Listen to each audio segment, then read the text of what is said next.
My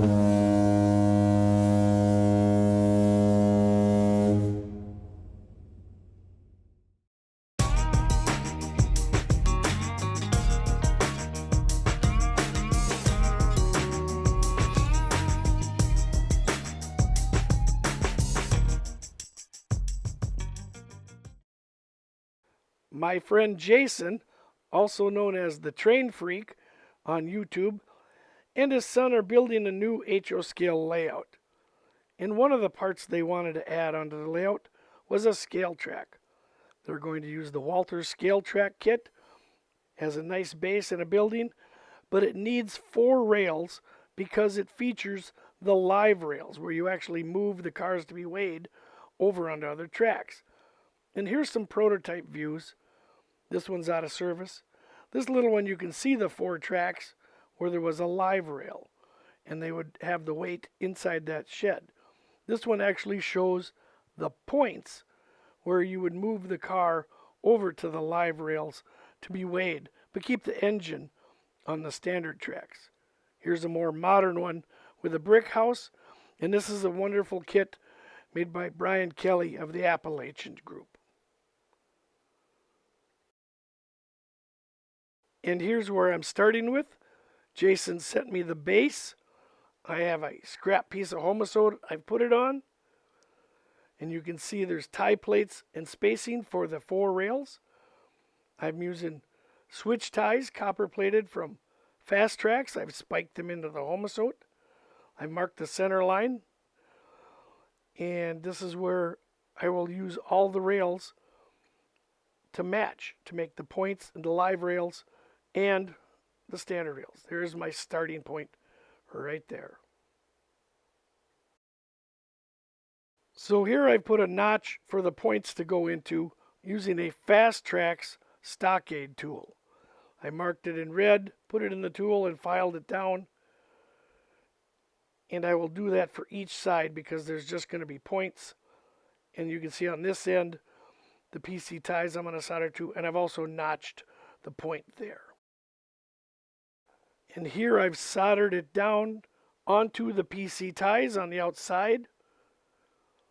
And I've used this metal ruler to keep the rails nice and straight as they come off of the base supplied for the scale.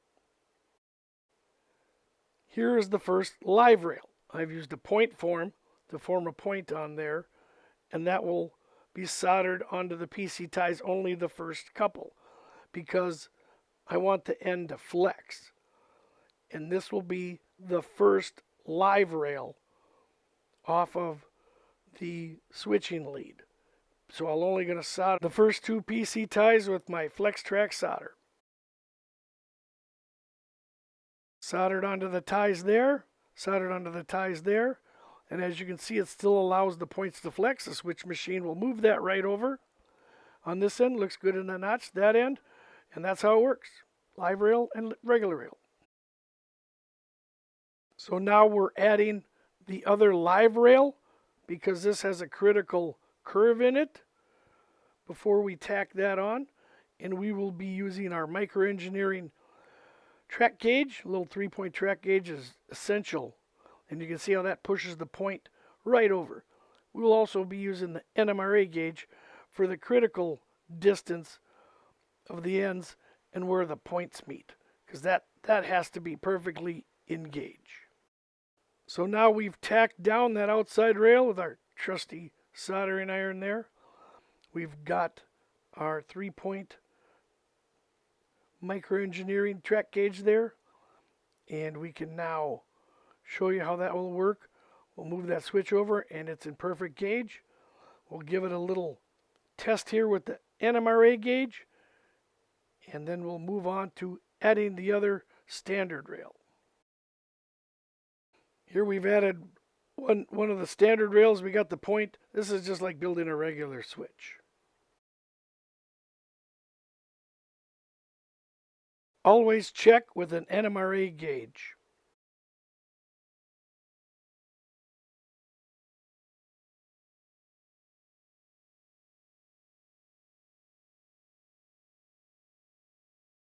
testing the points, making sure that they throw and fit in the notches perfectly. There we go. Now let's do an electrical check using the ohm setting on my multimeter.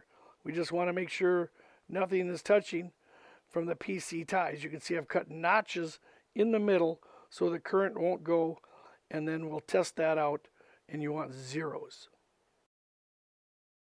A simple little finishing act, all those solder lumps I knock down, and what I do on that is I just have a simple wire brush, and you go at it like a toothbrush on all sides, and it kind of reduces the solder for a better visual look on your switch. Now, after working on this for a while, I've decided I don't want to use these type of switches. I want to put in hinge point switches using rail joiners. It'll make the points throw so much easier. So I make a cut where those red marks are on the movable points. I'm going to put in a modified rail joiner and a little wiring, and it will help those points move back and forth. So here I have a modified rail joiner. You can see I've cut it down to almost half its size, and I will hold that onto one end, the solid section, and there's the rails I've cut off, the points, so I'm still using those.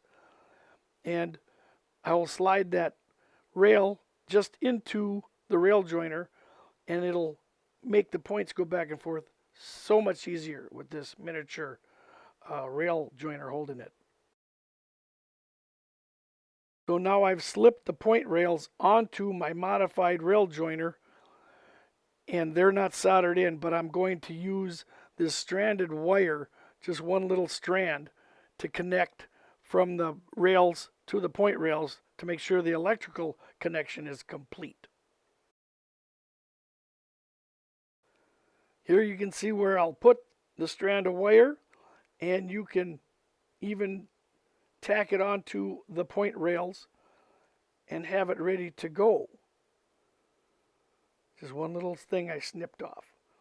And then here you can see them in place and how easy they are for the point rails to throw, whichever switch machine you use. And that's the beauty of hinged point switches.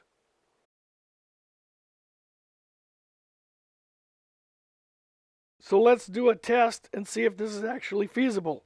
A couple of my ore cars, one's on the scale rail, one's on the standard rail, and even though they're coupled with KD5s, they still remain coupled, and there's no stress on that coupler whatsoever.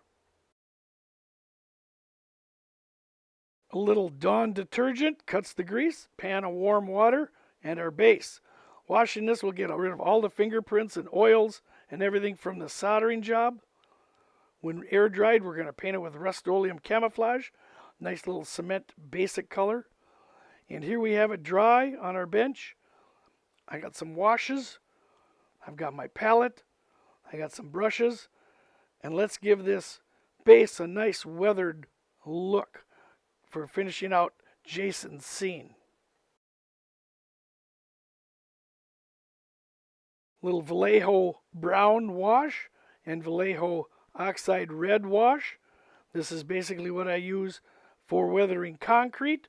I use the rust along the tracks and the brown everywhere else. Let's paint the track. We're going outside, piece of cardboard. Got my spray bomb color here that I chose. Make sure you get both sides. And here's a neat little trick I use. Just a regular hunk of wood. While the paint's wet, just rub it on the surface. It'll take off most of that paint. The rails have dried. We've brought them inside. We polished up the top of the rail. I've got a couple of abrasive type things, I think Bright Boys or whatever they're called. Polished that right up. And now we're going to attach the rail with my favorite weapon, Plyo-Bond. Plyo-Bond is really good for different surfaces. I got some Micromark pointy tips. And I will coat the bottoms of the rail where it touches the base, and I will coat the base with little lines where all the rails go. Plyo-Bond sticks to itself, so you apply this along the rails, along the lines, and then you let it dry. You know, you give it up to 10 minutes, and it'll be just tacky. You should be able to touch it and feel the tackiness, but nothing should come off in your hands. Here we go. So we've let that wait a bit. It looks glossy, but that's fine. The rails, see, I can touch them with my hand and nothing comes off. So now they're ready to be fitted on and stick to the scale base. So now I've got it in the right position. I press it down with my hand, make sure it's right there, and then I'll add some weight and let that dry overnight, and we're done. Let's look at some prototype scale cars. You get to add these to your operation. Conrail. Here's another Conrail, little 2-axle types. They're kind of cute. Here's a BN one with a lot of signage on it. Here's a more modern scale car. You can see underneath it has hydraulics. It lifts the entire car off the rails to get the exact weight. Here's a CSX car. And then some are even homemade, so you can make your own from an ore car. And here's a Masabi iron ore car for their scale test. The Twin Cities division of the NMRA is putting out a podcast, The Crossing Gate. It's available on Apple, iHeart, Spotify, Buzzsprout, many more. I suggest you go listen, download great episodes of guys talking model railroading.